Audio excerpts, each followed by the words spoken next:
If you believe that even a small act of kindness can change a life, hit subscribe and join us here on Soul Stories. Today's journey begins with nothing more than a single dollar. The wind howled through the bare branches on the outskirts of Boston, carrying a bone-deep chill. Maya huddled in the driver's seat of her '98 Honda Civic, the cracked seat covers faintly musty. Parked beneath the buzzing lights of a 24-hour gas station, the car was more home than vehicle now. In the back seat, her 4-year-old daughter Lily slept beneath a pile of old blankets from a thrift store, her tiny breaths fogging the cold air. The dashboard clock blinked 9:47 p.m., its dim green light the only illumination in the dark cabin. Maya's stomach growled, a painful reminder that their last meal had been half a peanut butter sandwich scrounged from a church earlier that morning. She pulled her thin coat tighter around her, hardly a match for the cold, and counted the coins in her palm, 2 quarters, a dime, and a crumpled $1 bill. It was all she had left after a day of off-the-books dishwashing at a local diner. Not enough for a hot meal, even for Lily, but maybe enough for a cup of gas station coffee to warm her hands. She glanced back at her daughter, her small face peeking from the blankets, cheeks flushed in sleep. For her, Maya would keep going. She always did. Quietly, she stepped out of the car, locked the door, and stuffed the keys into her pocket. The neon sign above the station buzzed overhead, casting a sickly yellow glow onto the cracked pavement. Her boots crunched softly over the thin layer of snow as she walked toward the door. Inside, the cashier barely looked up from his phone, and the air reeked of stale cigarettes and burnt coffee. She poured a small cup, the cheapest kind, and handed over the 2 quarters and the dime.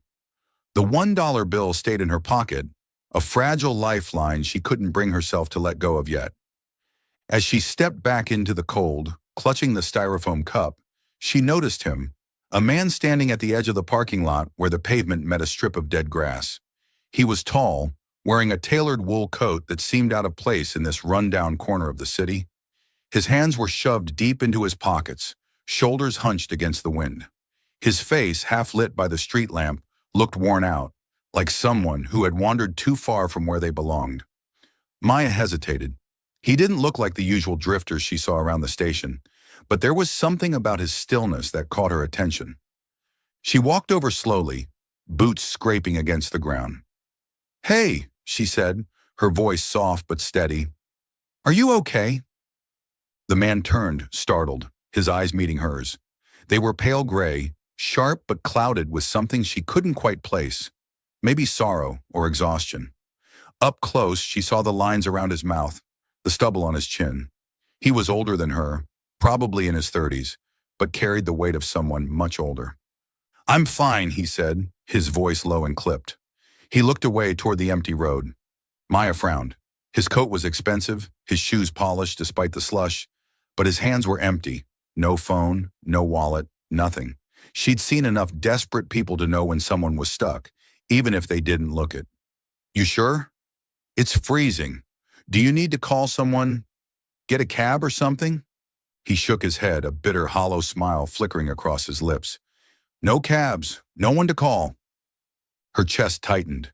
She knew that feeling too well, the hollow ache of having no one to turn to.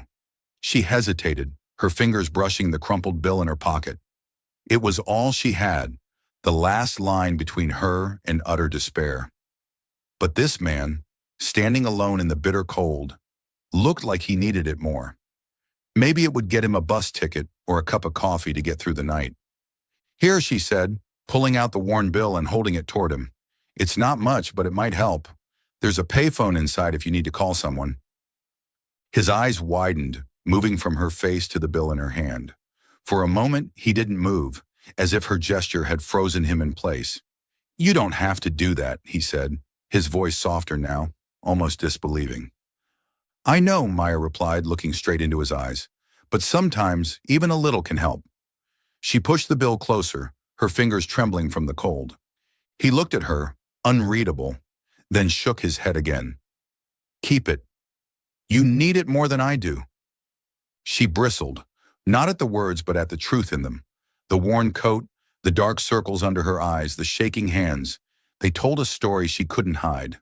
Still, she tucked the bill into his palm, curling his fingers around it. "Take it," she said firmly. "Please." Before he could argue, she turned and walked back toward the car, coffee cup still warm in her hands. She didn't look back, didn't want to see whether he kept the money or let it blow away in the wind. Giving it away felt like releasing a shard of her own fear, a fleeting moment of control in a life that had given her so few choices.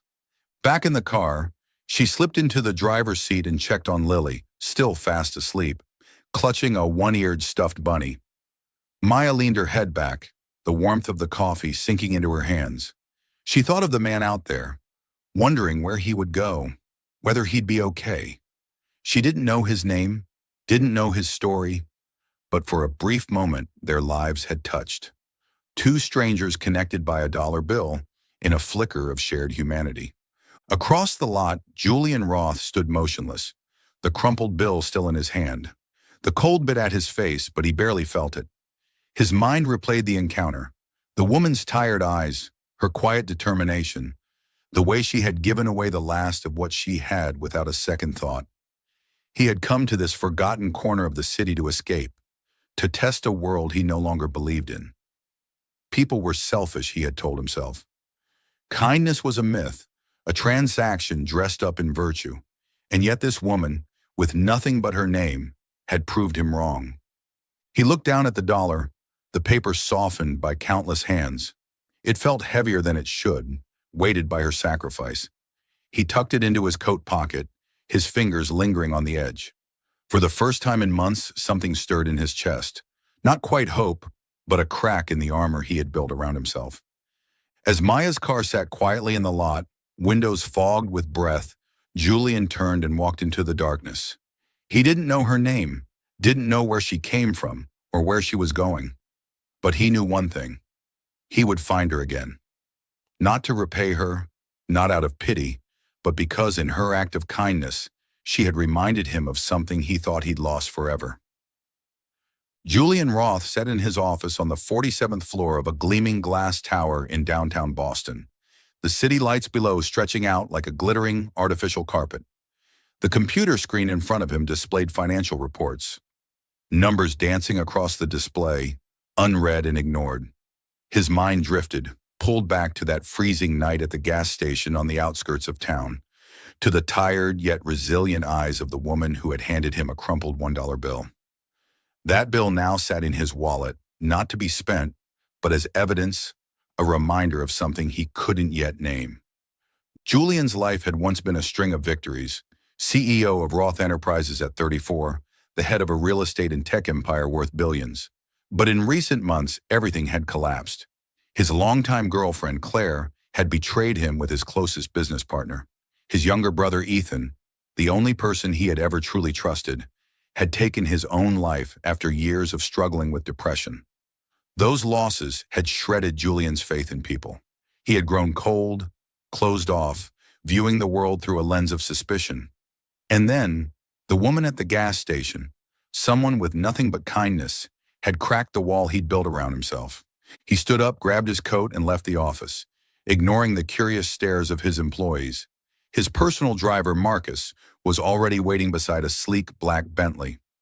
"Where to, sir?" Marcus asked, voice steady. "The gas station on Route 128, Julian replied, eyes fixed on the window.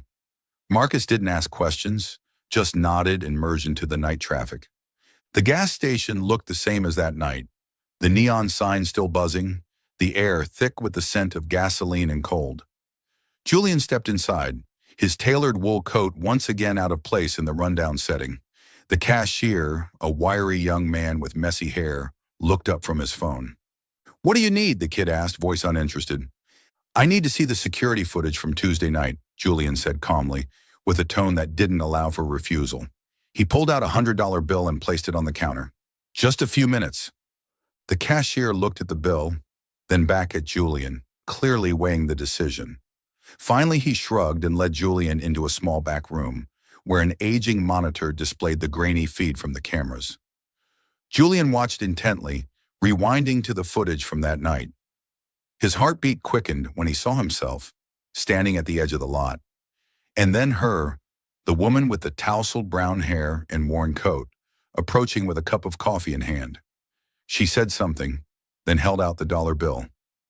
The footage was blurry, but her eyes, bright and unwavering, etched themselves into his memory again.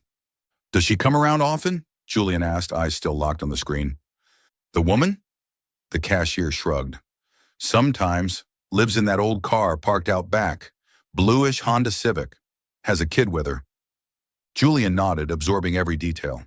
He left the gas station without taking back the 100. Out behind the station, the lot was nearly empty. Just a few trucks in a swirl of windblown trash.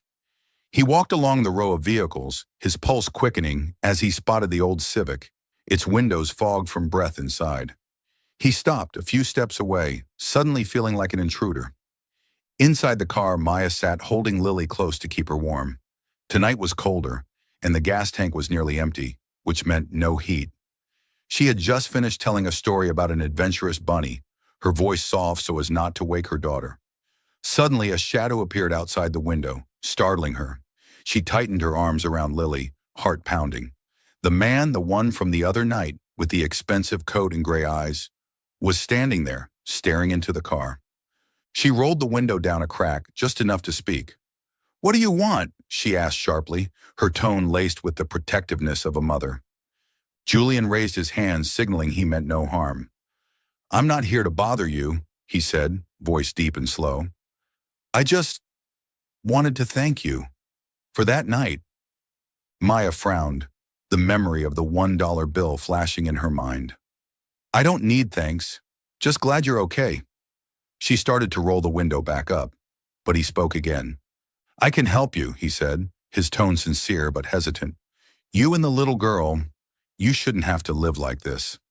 His words cut like a blade, not from cruelty, but because they struck a nerve she kept buried deep. She knew her life was hard, living in a car, begging for leftovers, no future for Lily. But hearing a stranger say it out loud felt like being stripped bare. "We're fine," she said, her voice stiffening. "I don't need pity." "It's not pity," Julian replied quickly, stepping a little closer. "I just want to help. A place to stay, food, whatever you need." Maya looked at him, searching his pale eyes for some hidden motive. He didn't seem like a liar, but she had learned the hard way that trusting strangers was a dangerous gamble.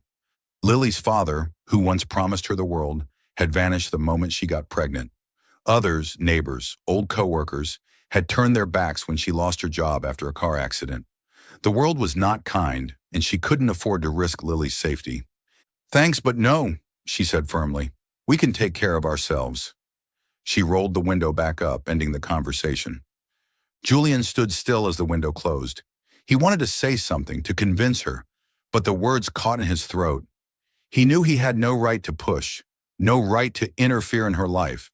But when he looked at that old Civic, at the rust in the fogged-up glass, he felt an unfamiliar ache.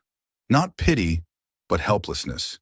She, with all that she lacked, had given him more than anyone ever had in his polished, glittering world. He turned back to his own car, where Marcus waited, engine still running. "Home?" Marcus asked. "Not yet," Julian said, eyes still on the Honda. "I'll come back tomorrow." That night in his penthouse, Julian couldn't sleep. He stood by the window looking down at the city, the $1 bill lying on his desk like a challenge. He thought about Maya, about how she had rejected him, not out of pride, but because she didn't believe in kindness. Just like he once didn't. But she was different from him. She still gave, even when she had nothing left. He opened his laptop and began researching local shelters and organizations that supported the homeless in Boston. He didn't know where to begin, but he knew one thing. He wasn't going to give up. Not because he owed her, but because she had awakened something in him he thought was long dead. The belief that even the smallest act of kindness could change everything. The snow had fallen heavier that morning, covering Maya's Honda Civic in a thin white coat. Inside the car, the air was icy cold, even though Maya had wrapped another scarf around Lily to keep her warm. The little girl, her blonde hair tousled, was playing with her stuffed bunny, whispering an imagined tale about Adventure Bunny. Maya smiled, but the fatigue in her eyes betrayed her. She had barely slept the night before, worrying about the nearly empty gas tank and the few coins left in her pocket. Not enough for even a basic breakfast. Outside, a black Bentley quietly pulled into the corner of the lot. Julian Roth stepped out, holding a large canvas bag, his breath forming small clouds in the freezing air. He wore a gray wool coat, simpler than the one from the previous day, as if trying to blend into the rough surroundings. But his eyes, sharp and filled with resolve, hadn't changed. He approached the Honda Civic with slow, careful steps, as though not wanting to startle whoever was inside. Maya recognized him through the fogged window, her heartbeat quickening. This man, with his strange persistence, stirred both curiosity and caution in her. She rolled down the window just a crack, her voice cold. "You again? I already told you. We don't need help." Julian didn't respond right away. He set the canvas bag on the ground and pulled out a thick navy wool blanket, a fresh loaf of bread, still warm to the touch, and a small carton of milk. "It's not help," he said, voice low and sincere. "Just a friend bringing a few things. For the little one, it's freezing out here." Maya looked at the blanket, then at Lily, who was trembling slightly despite wearing 2 layers. Her pride screamed at her, but her love for her daughter was louder. She opened the car door and stepped out, her boots crunching against the snow. "Why are you doing this?" she asked, eyes wary. "You don't owe me anything." Julian gave a small shrug, almost sheepish.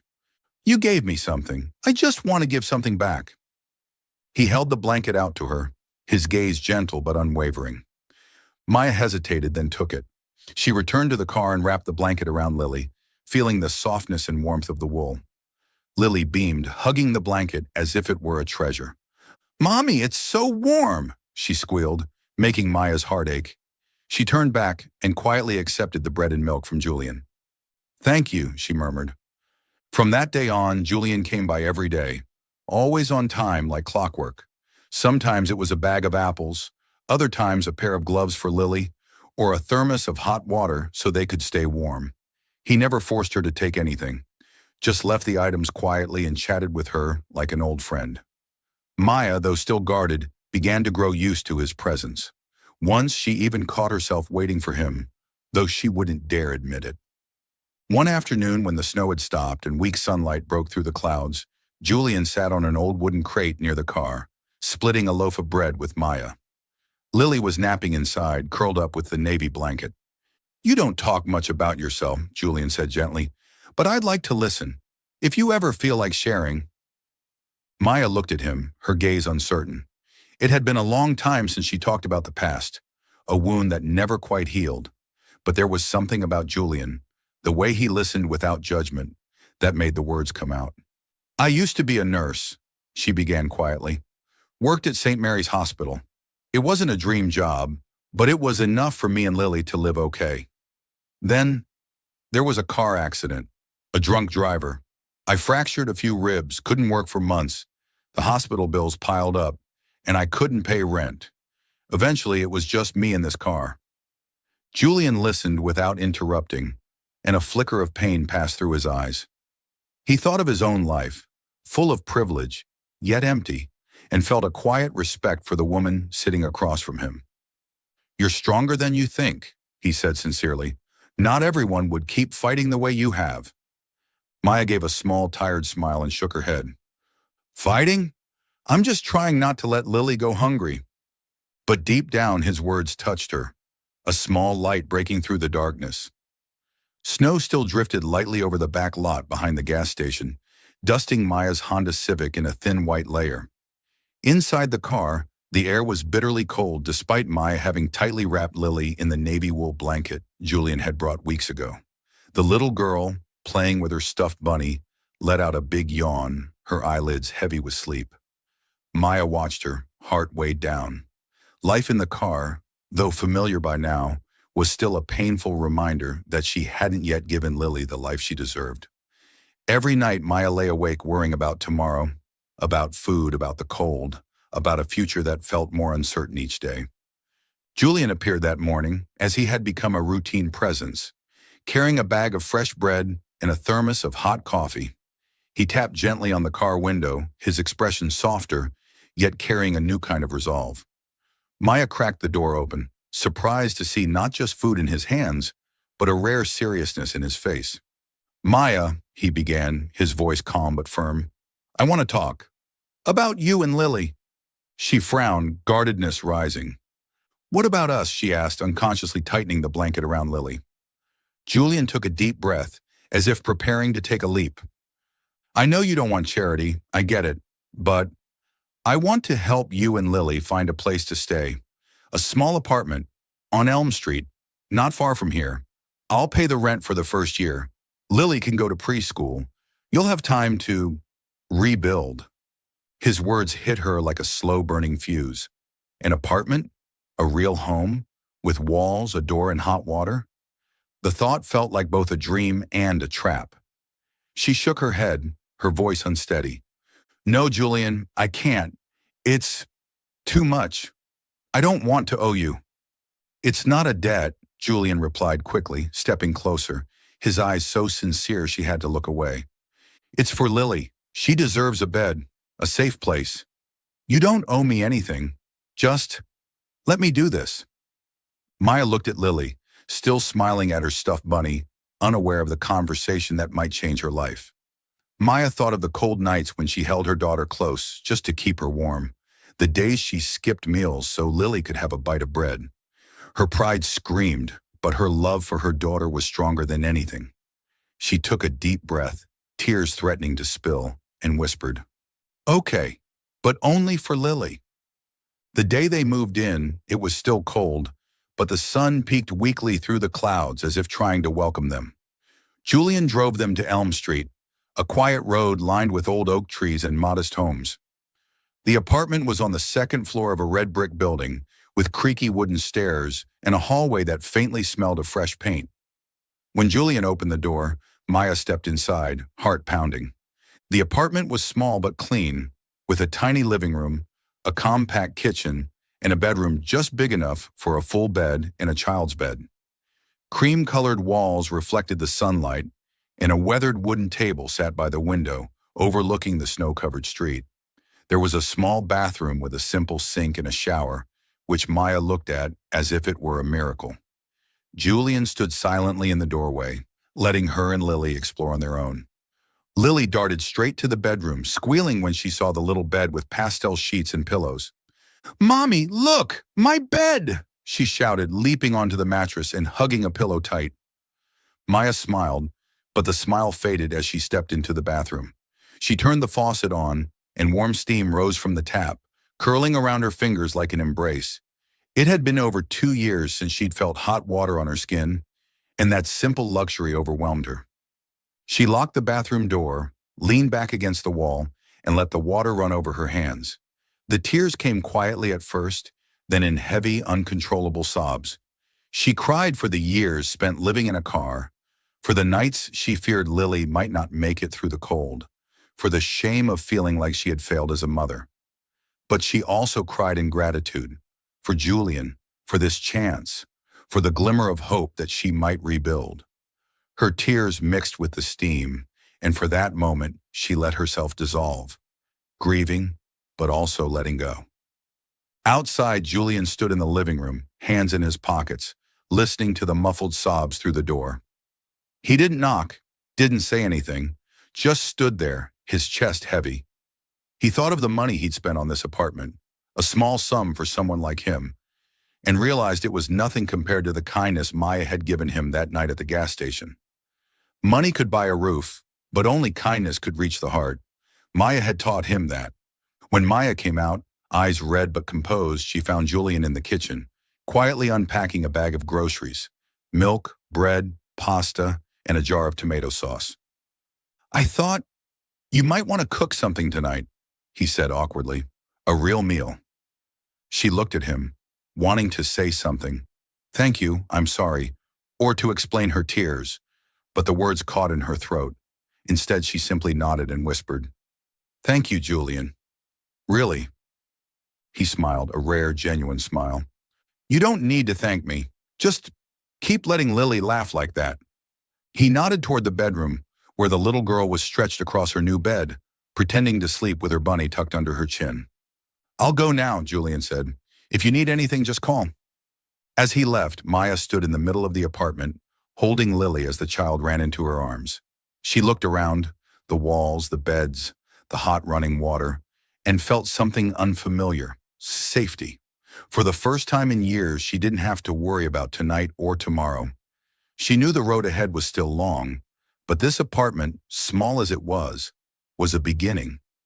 And in her heart, a seed of hope began to grow, planted by the kindness of a man who had once been a stranger. Early spring sunlight filtered through the window of the small Elm Street apartment, casting a warm glow on the kitchen table where Maya was preparing breakfast for Lily. A plate of toast and a glass of milk.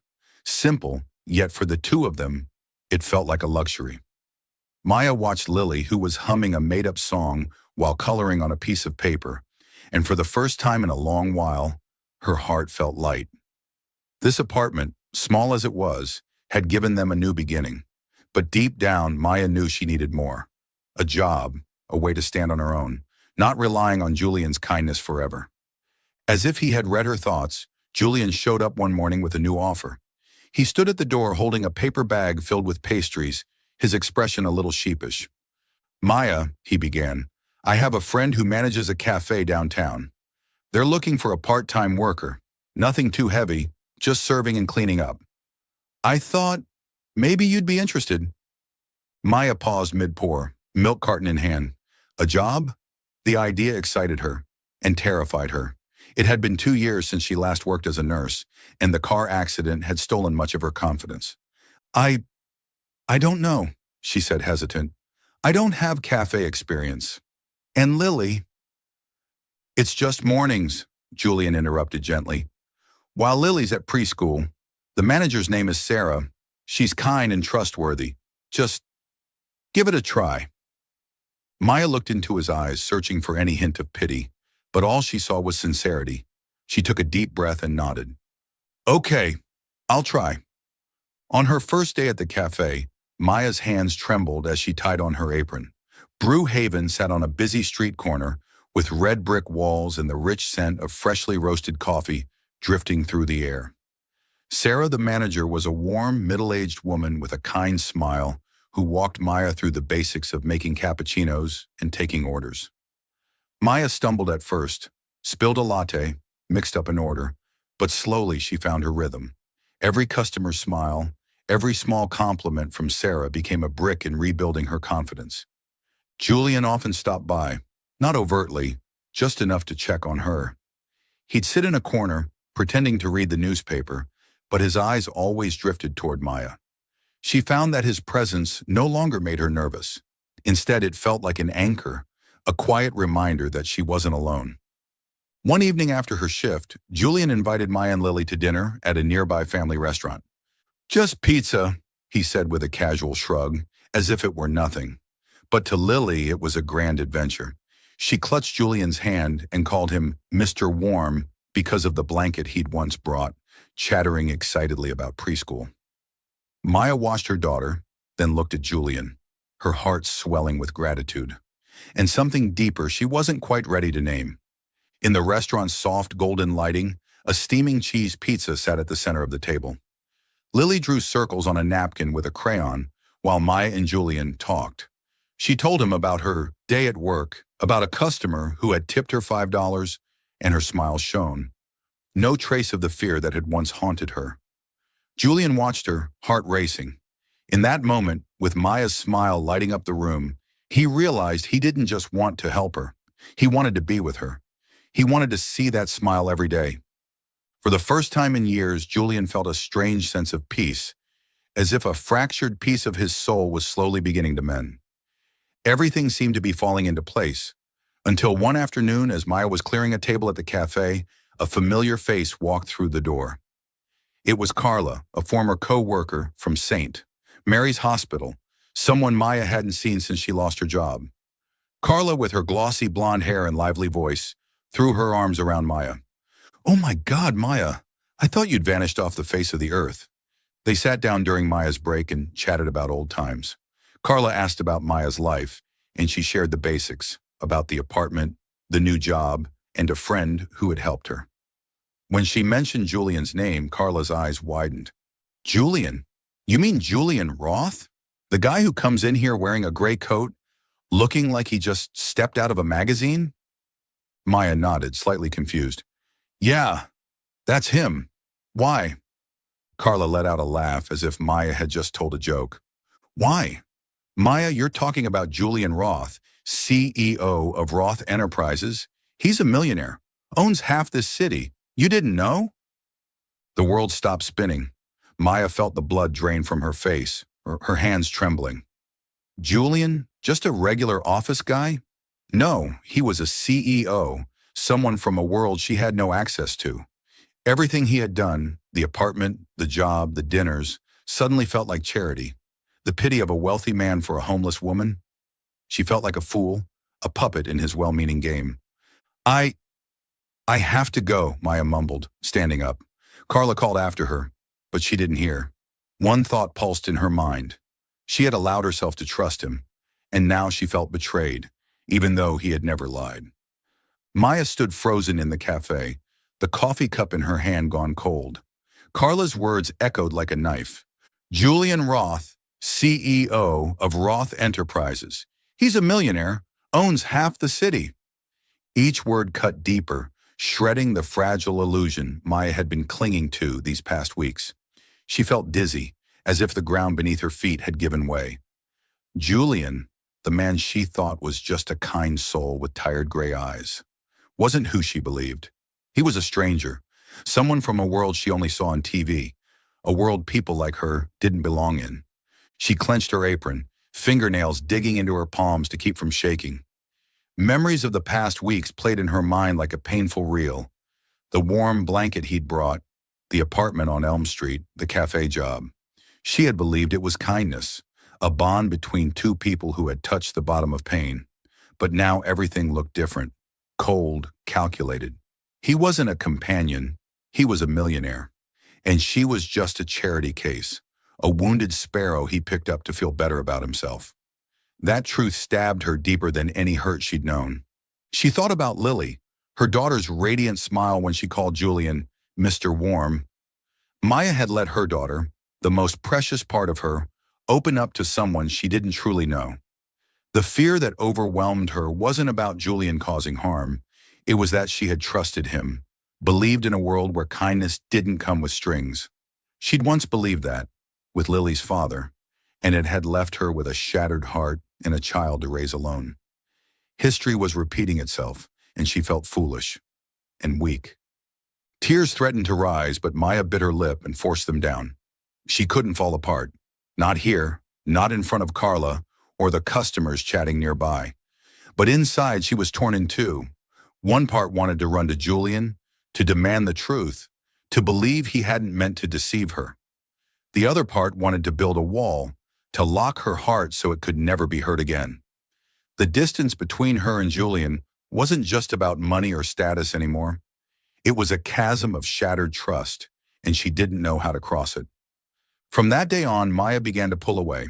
She was still polite when Julian visited the cafe, but her smile became strained, her replies short. She declined his dinner invitations, saying she was busy with Lily. Julian noticed the change, but he didn't know why. He asked Sarah. He even asked Lily, but no one had answers. Each time Maya avoided his gaze, Julian felt a strange, rising fear. The fear of losing her, the fear of losing the one thing that had made him feel alive again. One evening, he waited outside the cafe, hoping to catch her after her shift. When she stepped out, he approached, voice quiet but urgent. Maya, is something wrong? You've changed. If I did something, please tell me. Maya stopped and looked at him. Her eyes were full of hurt, but also resolve. I don't know who you are, Julian, she said, her voice shaking. I thought you were just a regular guy. But you're Julian Roth. You live in a world I don't belong to. Julian froze, realizing his secret was out. He wanted to explain, to say he didn't care about money or titles, that she had changed him. But before he could speak, Maya turned and walked into the night, leaving him standing there with a heavy heart. For the first time, Julian Roth, a man used to controlling everything, felt utterly powerless, because now he was facing something he couldn't buy. Maya's trust. The winter wind howled through the streets of Boston, carrying a biting cold and thick snow that blanketed everything in white. In the small apartment on Elm Street, Maya woke before dawn, a gnawing unease settling in her chest. She pulled the blanket over Lily, but when her hand brushed her daughter's forehead, she froze. Lily's skin was burning, her cheeks flushed an unnatural red. "Lily, sweetheart, what's wrong?" Maya whispered, her voice trembling with fear. Lily opened her eyes, her usually bright green gaze now heavy and clouded. "Mommy, I'm tired," she mumbled, then coughed, a dry, rasping sound that echoed in the quiet room. Maya rummaged through the cabinet for the fever medicine, but found only a nearly empty bottle. Not enough to ease Lily's fever. The nearest clinic was over a mile away, and her old car had broken down the previous week, stranded in the parking lot. She glanced out the window. Snow fell in a thick curtain, obscuring everything. But she had no choice. If she didn't act, Lily could get worse.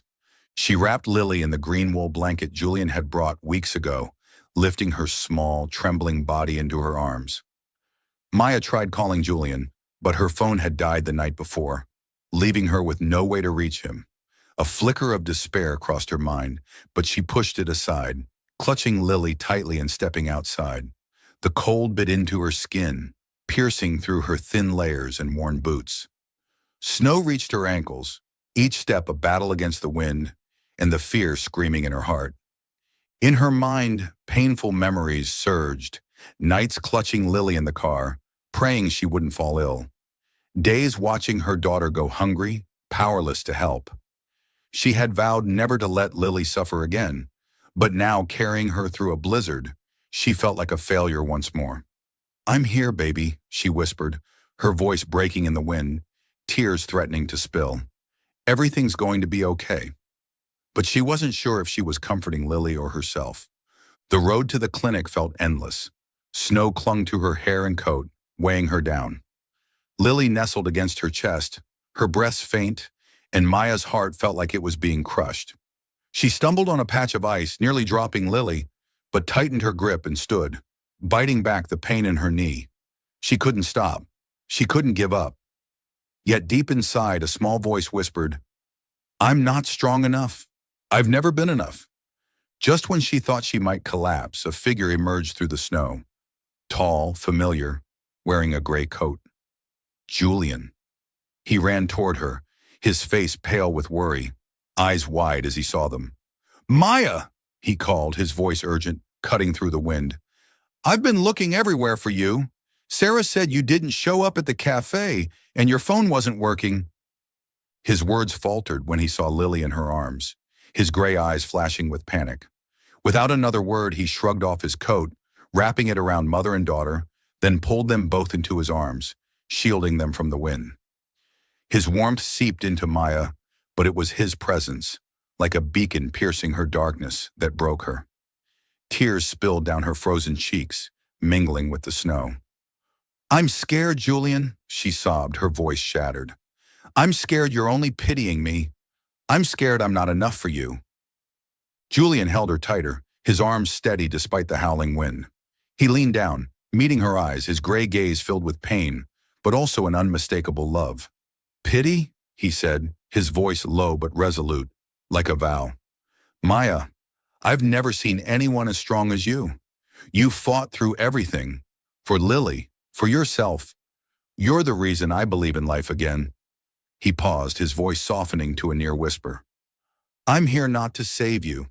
I'm here because I need you." His words cut through the ice around Maya's heart like a blade.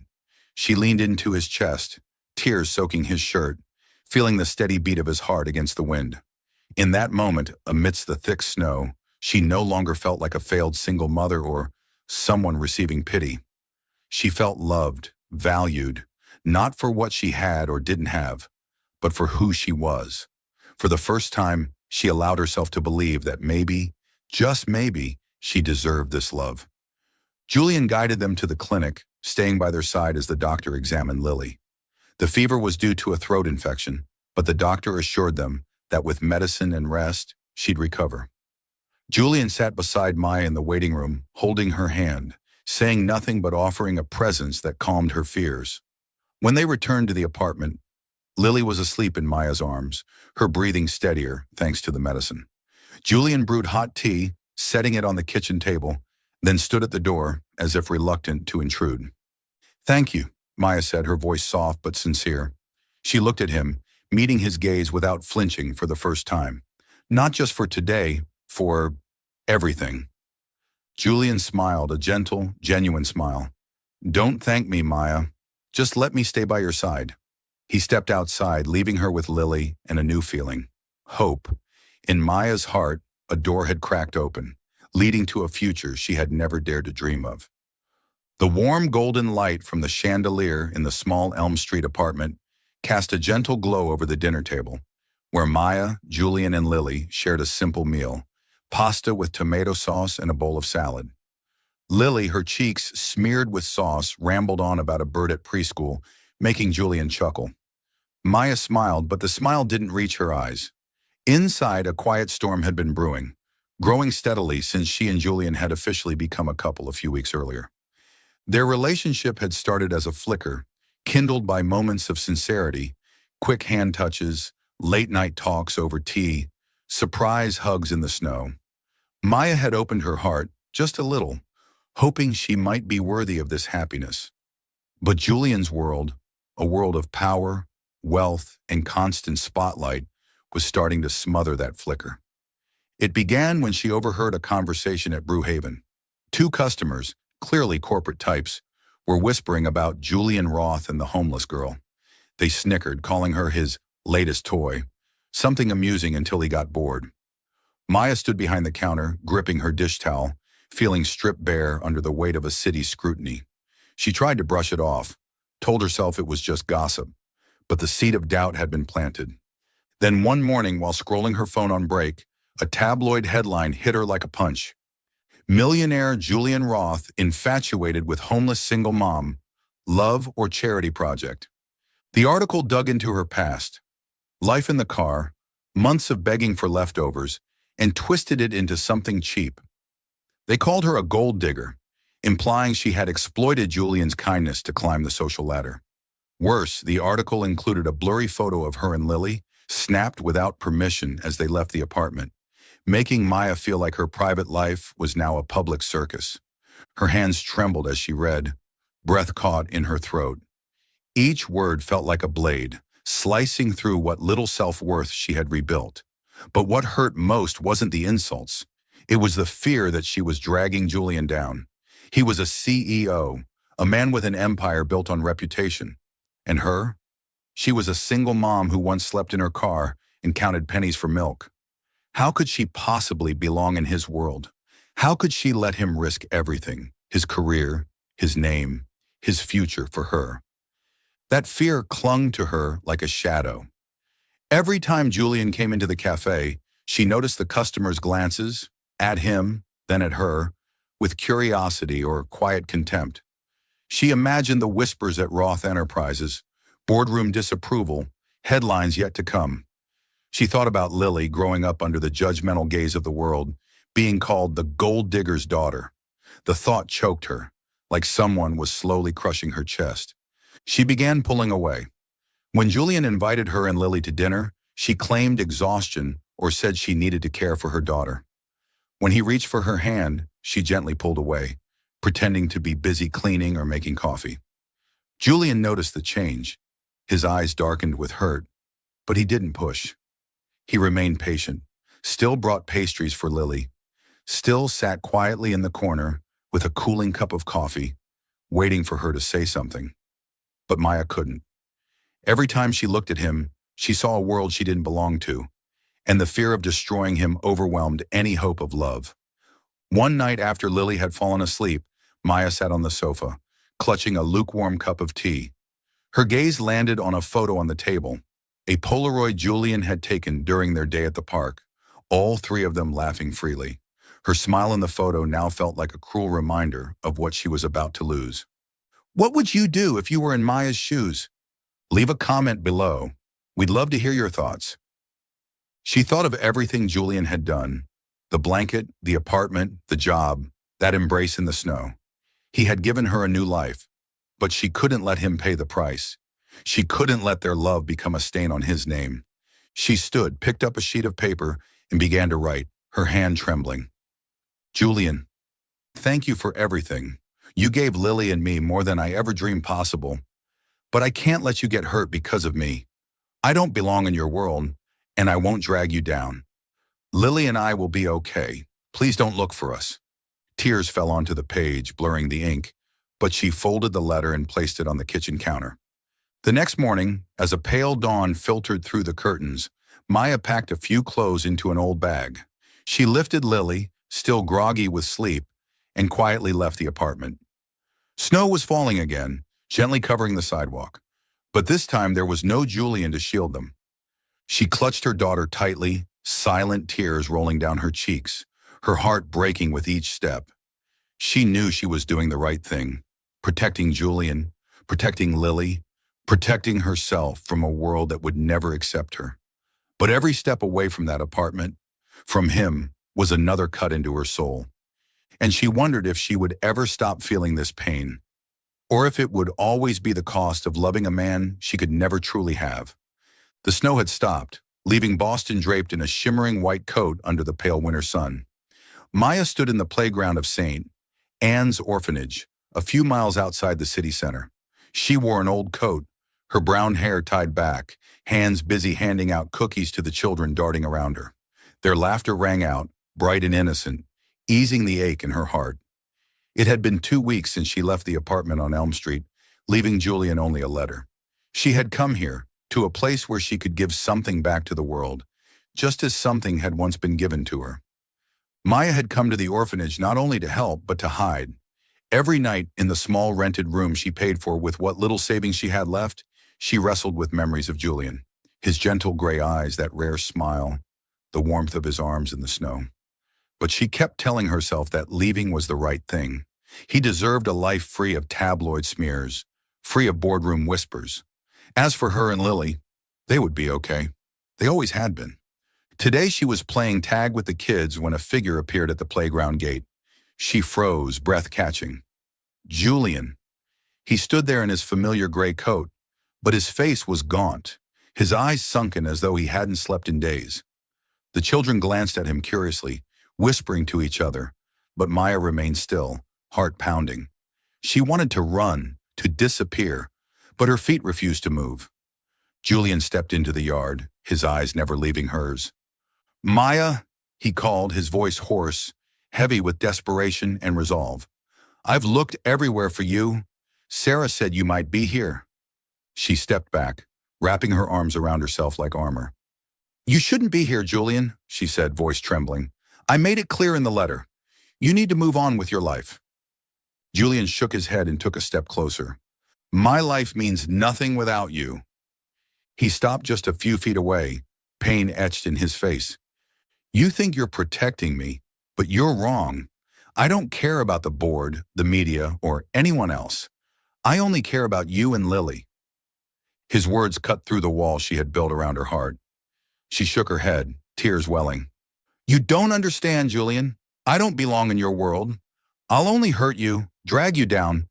Enough, Julian interrupted, his voice firm but not angry.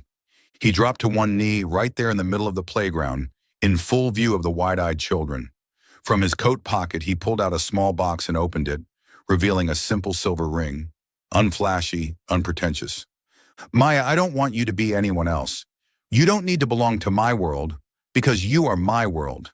Just be you, the woman who gave me $1 when she had nothing, who showed me that kindness is the only thing that truly matters. The kids burst into cheers, a few clapping excitedly, but Maya just stood there, tears streaming down her cheeks. She looked into his eyes, saw nothing but raw, unwavering truth, and for the first time, she didn't see a chasm between them. She saw a man who had chosen her against all odds. She stepped forward, knelt before him, her trembling hand reaching up to touch his face. Julian, she whispered, her voice breaking, I'm scared, but I love you. He smiled, radiant, rare, and slid the ring onto her finger. Then be scared, but stay with me. He pulled her into his arms, holding her tightly as the children cheered behind them. Maya buried her face in his chest, tears soaking into his coat, but this time they were tears of hope. Spring arrived in Boston with soft breezes and gentle golden sunlight, melting the last patches of snow along the sidewalks. The little house on Maple Street, just a few blocks from where Maya once parked her old Honda Civic each night, was now bursting with red and yellow tulips that she and Lily had planted together. The house wasn't big, but it was warm and welcoming, with cream-colored walls, a living room full of children's books, and a kitchen that always smelled like freshly baked cookies.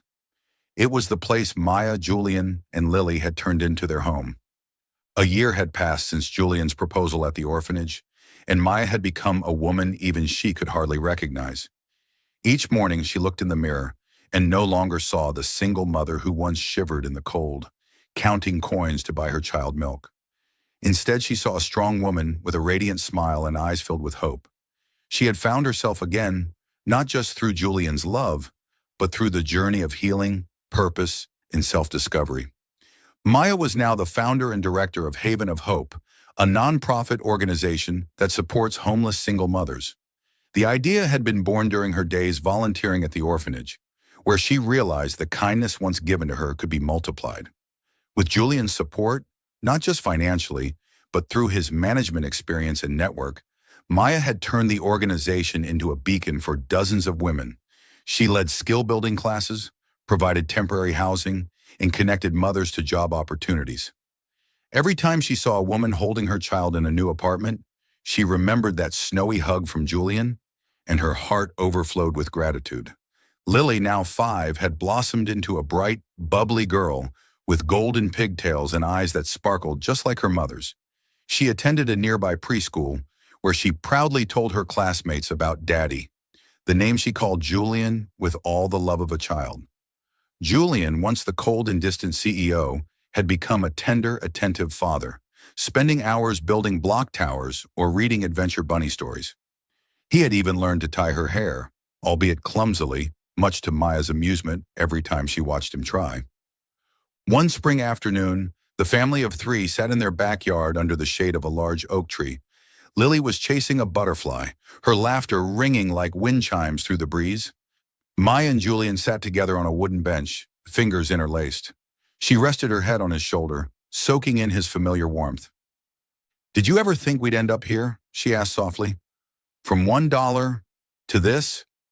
Julian smiled, his gaze tender as it met hers. "No," he admitted, "but I know one thing. That dollar was worth more than anything I've ever owned." He reached into his wallet and pulled out the same crumpled bill, now preserved carefully in a protective sleeve. It sat on his desk at Roth Enterprises, a daily reminder of the moment that changed his life. "You saved me, Maya, not the other way around." Maya shook her head, eyes glistening with tears, but she smiled. "We saved each other, Julian.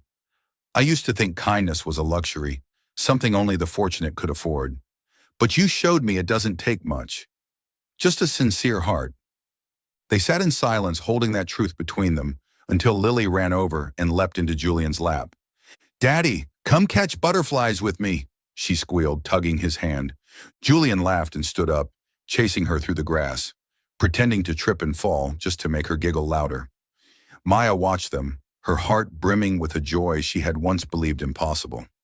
The story of Maya and Julian was a testament to the power of kindness, humble yet sincere, capable of changing a life. Maya, once a homeless mother with her last dollar, had shown Julian that true value wasn't found in wealth or status, but in the ability to give without expecting anything in return. In turn, Julian gave Maya the chance to believe in herself and the world again, proving that kindness is not pity, but a connection between souls. Their journey was more than a love story.